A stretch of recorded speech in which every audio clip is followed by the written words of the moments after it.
B and I decided to get in one more caving trip before the new year, so we set our sights on Mystery Cave. Not a spectacular cave, but since neither of us had been caving in a while, it would be nice to go to any cave. There was a bit of excitement to this trip. There was a small passage in the lower portion of the cave that I wanted to check out to see if it was possible to get past it. It had a small opening, but lots of air blowing out of it. Even though it is way too small to climb through, I had never even checked to see what was inside the passage. We got our gear loaded up and hit the road by 3 p.m. We got to the cave in great time, since B likes to drive fast. We anchored from the usual tree and began to rappel into the cave. I went down first and got my gear together while B came down. I will refer to B many times. We have been caving together for many months now. He was injured in a caving accident a few years ago and was told he would never walk again. Through hard work and perseverance, he not only walks but can get around very well in caves. The trickier parts of a cave might slow him down a bit, but he can make it. He patiently works through an obstacle until he gets past it.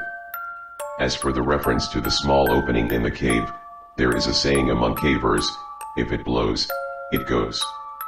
Meaning, if a passage has a good flow of air, it is probably worth investigating.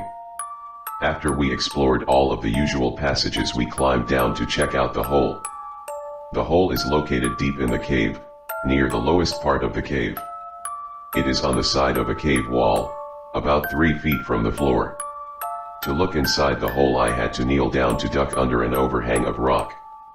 I used my backup mini mag light and held it inside the hole to see what I could see.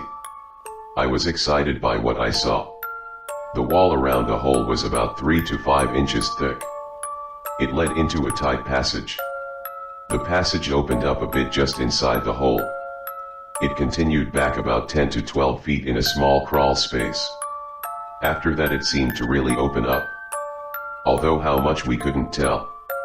This could be a virgin passage. Obviously, no one has passed through this route, but there could be a way into the passage from the other side. To even get to the crawl space we would have to enlarge the opening. Currently, it is about the size of my fist. Once we get past the opening we would have a tight crawl back to where it opened up. It would take some work, but we thought we could do it. We sat down for a few minutes to rest and contemplate our plan of attack. While we sat there in the darkness we could hear the wind howling from the other side of the passage. It was a low, eerie noise. We could also hear a low rumble from time to time. No big deal, though. The cave is in the vicinity of a highway that has heavy trucks drive on it. We figured the rumble was the effect of the trucks resonating through the rocks. We determined that our best plan would be to haul a cordless drill into the cave to drill into the rock. Then we could take a bullpen and a small sledgehammer and break up the rock. It seemed pretty straightforward. We would widen the hole big enough to squeeze in and see what was on the other side. The efforts to haul all of the equipment down to the hole would be a pain, but we hoped it would be worth it. I named the passage Floyd's Tomb, after Floyd Collins. It seemed to look like the tight spot where Floyd spent his last miserable days on Earth. Floyd Collins was a caver back in the early 1900s. He got stuck in a tight crawl space and was unable to free himself. It is an amazing story that is detailed in a book called Trapped, The Story of Floyd Collins. I think that was the title. I don't recall the author. Calling our passage Floyd's Tomb was not only a tribute to Floyd, but a commentary of the size of the passage. In retrospect, it is funny how simple I thought it was going to be. I figured a few hours work and we would be in. Had I known how long it was going to take, I doubt I would have even begun the project. Had I known what I was going to experience in the cave, I never would have returned. We gathered up our gear and headed for the surface. Normally I couldn't care less if I ever came back into this cave. There is nothing special about it.